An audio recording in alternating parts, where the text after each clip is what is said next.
សួស្តីអ្នកនរគ្នាថ្ងៃនេះខ្ញុំចែកម្លែកបទពិសោធន៍មួយចំនួនទាក់ទងជាមួយនឹងការរៀនកូដ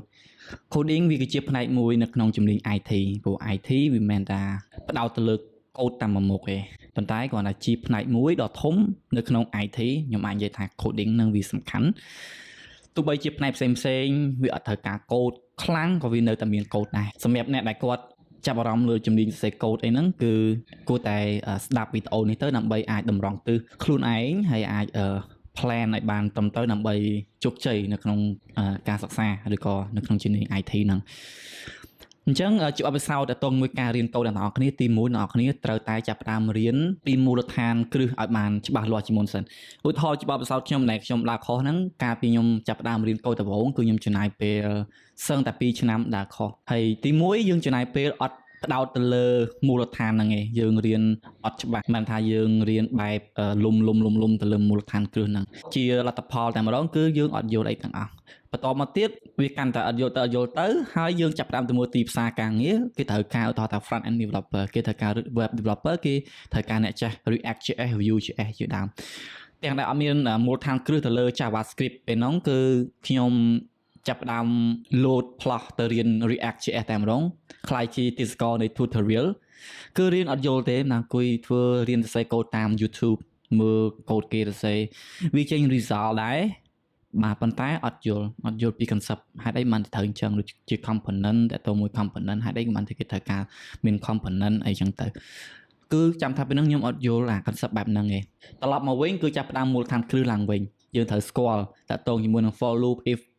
else statement យើងត្រូវតើតើយល់តើតើជាមួយនឹង array object ត្រូវយល់តើតើជាមួយនឹងមូលដ្ឋានគ្រឹះទាំងអស់ហ្នឹង variable ថាតើយើងប្រើដោយម្ដេចក្នុង JavaScript វាមានប្រភេទ variable អីខ្លះដែលយើងត្រូវរៀនអញ្ចឹងយើងត្រូវយល់ពីមូលដ្ឋានគ្រឹះឲ្យច្បាស់ហើយបានយើងអាចចាប់ផ្ដើមទៅមកកម្មទៀតឬក៏មកជំហានទៀតនៅក្នុងការរៀនសរសេរកូដហើយចំពោះចំណុចបន្ទាប់នោះគឺកុំមើល tutorial ច្រើនពេកបានន័យថាឧទាហរណ៍ថាអ្នកទាំងអស់គ្នាចំណាយពេល5ទៅ6ម៉ោងមើលតែ YouTube មើលតែ tutorial ដល់ពេលដែលអ្នកទាំងអស់គ្នាបិទ computer start coding បើក VS Code សរសេរកូដគឺ blank បណ្ដោយអត់មានអីទេយើងអត់យល់អីទេអីដែលអ្នកទាំងអស់គ្នាអាចធ្វើបានគឺមើលបានតិចប៉ុន្តែ coding ឲ្យបានច្រើនកន្លែងហ្នឹងអ្នកទាំងអស់គ្នាពេលអ្នកទាំងអស់គ្នារៀនមានមូលដ្ឋានគ្រឹះមួយចំនួនទោះអ្នកនរគ្នាមិនច្បាស់ខ្លាំងក៏ប៉ុន្តែអ្នកនរគ្នាមានមូលដ្ឋាននៅក្នុងការរៀនកូដអ្នកនរគ្នាស្គាល់អំពី feature នៅក្នុង coding ដូចជា function តើតើជាមួយ for loop if statement whatever in coding អ្នកនរគ្នាអាចយកវាមកដើម្បីបង្កើតជា small project មួយឧទាហរណ៍ថាអ្នកនរគ្នាទៅរៀន JavaScript អ្នកនរគ្នាអាចរៀនបង្កើតជាកូដលំហាត់តូចមួយឧទាហរណ៍ថាលំហាត់ដើម្បីបញ្ចូលលេខកណនីបូកដកគុណចែកអីជាដើមអញ្ចឹងចាប់ដើមរៀនធ្វើ project ទូចនឹងដាក់ជាលំហាត់ឲ្យខ្លួនឯងបានច្រើនដើម្បីឲ្យយើងមានឱកាសនៅក្នុងការរកដំណោះស្រាយជាងដែលយើងមើលតាមគេហើយយើង follow គេទាំងយើងអត់មានមូលដ្ឋានគ្រឹះនៅក្នុងការគិតអ្នកនរគ្នាព្យាយាមគិតឲ្យបានច្រើនបានថាព្យាយាមរកដំណោះស្រាយឲ្យខ្លួនឯងបានច្រើនជាងការរកជំនួយពីខាងក្រៅដល់ពេលដែលយើង stuck ចាំយើងទៅរក stuck ខ្លាំងដែលយើងអាចដោះស្រាយអត់ចេញដែលយើងគិតថាវាទៅមុខលែងរួចហើយយើងចាំយើងទៅមើល YouTube ឬក៏យើងទៅ check មើល AI ហើយយើងពេលយើងបានចម្លើយអ្នកនរគ្នាត្រូវតែយល់ផងថាហេតុអីបានជាវាមកដល់កន្លែងហ្នឹងហេតុអីបានជាវាចេញមកអញ្ចឹងត្រូវយល់ពី root cause របស់វាឲ្យបានច្បាស់ដើម្បីឲ្យអ្នកនរគ្នាយល់អំពី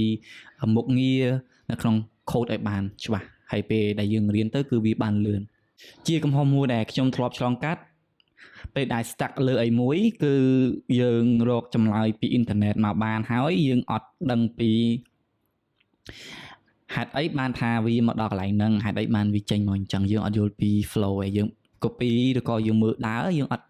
ព្យាយាមយល់ពីហេតុផលនេះបានច្បាស់លាស់អញ្ចឹងកន្លែងហ្នឹងដល់ពេលយើងជួបបញ្ហាលើក្រោយគឺយើងអត់ចាំយើង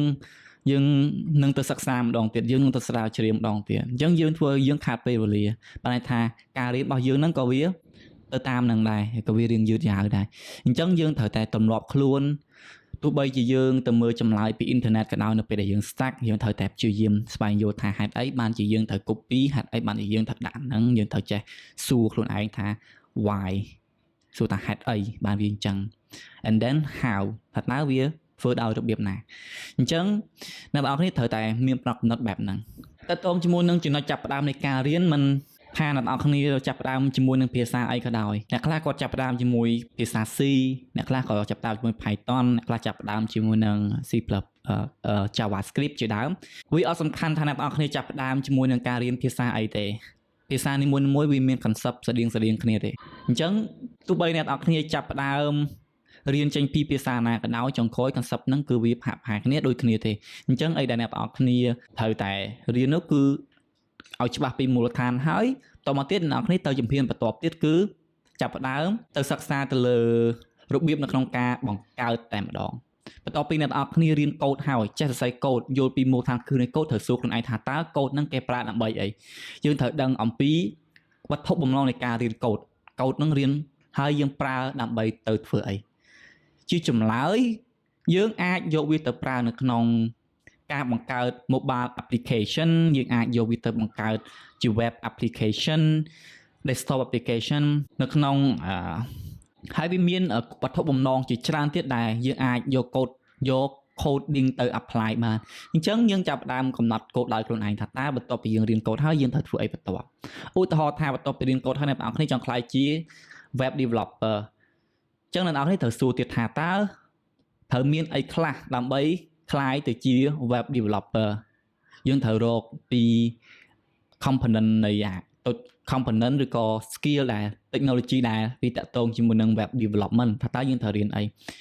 ឧទាហរណ៍យើងត្រូវរៀន React.js យើងត្រូវរៀន Vue.js យើងត្រូវរៀន HTML CSS whatever យើងត្រូវដឹងអំពី component ទាំងអស់ហ្នឹងដើម្បីយើងអាចបង្កើតជា project បានបន្តមកទៀតអ្នកនរគ្នានៅតែប្រកាន់គំនិតគឺបង្កើតគឺត្រូវតែ build ពេលដែលរៀនហើយគឺត្រូវតែ develop ធ្វើអីមួយក៏បានដែរធ្វើជា code project មិនថាអ្នកនរគ្នាចាប់ផ្ដើមកូន project កម្រិតណាទេសូម្បីតែអ្នកនរគ្នាធ្វើបានបតង់ដូរពណ៌បតង់មួយហ្នឹងក៏ចាត់ទុកថាវាជាអីដែលអ្នកនរគ្នាគួរតែ proud ទៅព្រោះអ្នកនរគ្នាអាចធ្វើវាបានទោះបីវាសមិទ្ធផលតិចក៏ដោយ yes that's achievement big achievement របស់យើងណាភាពជោគជ័យធំធេងរបស់យើងនឹងវាកើតចេញពីការចាប់ដើមតូចៗនេះឯងអញ្ចឹងយើងចាប់ដើមរៀនឲ្យយល់ពីចំណុចតូចៗឡើងទៅ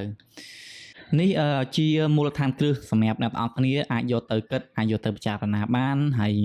សង្ឃឹមថាវាអាចជួយបងប្អូនអរគ្នាដើម្បីរៀនកូដរៀនជំនាញ IT ហ្នឹងឲ្យបានចំគោលដៅហើយដែលខ្ញុំចង់ប្រាប់ទៅអ្នកនរគ្នាគឺអត់មានអីក្រៅពីការបដិញ្ញាចិត្តតស៊ូហើយអត់ធន់ជាមួយនឹងភាពលំបាកឯងដែលយើងអាចជោគជ័យបានអរគុណច្រើន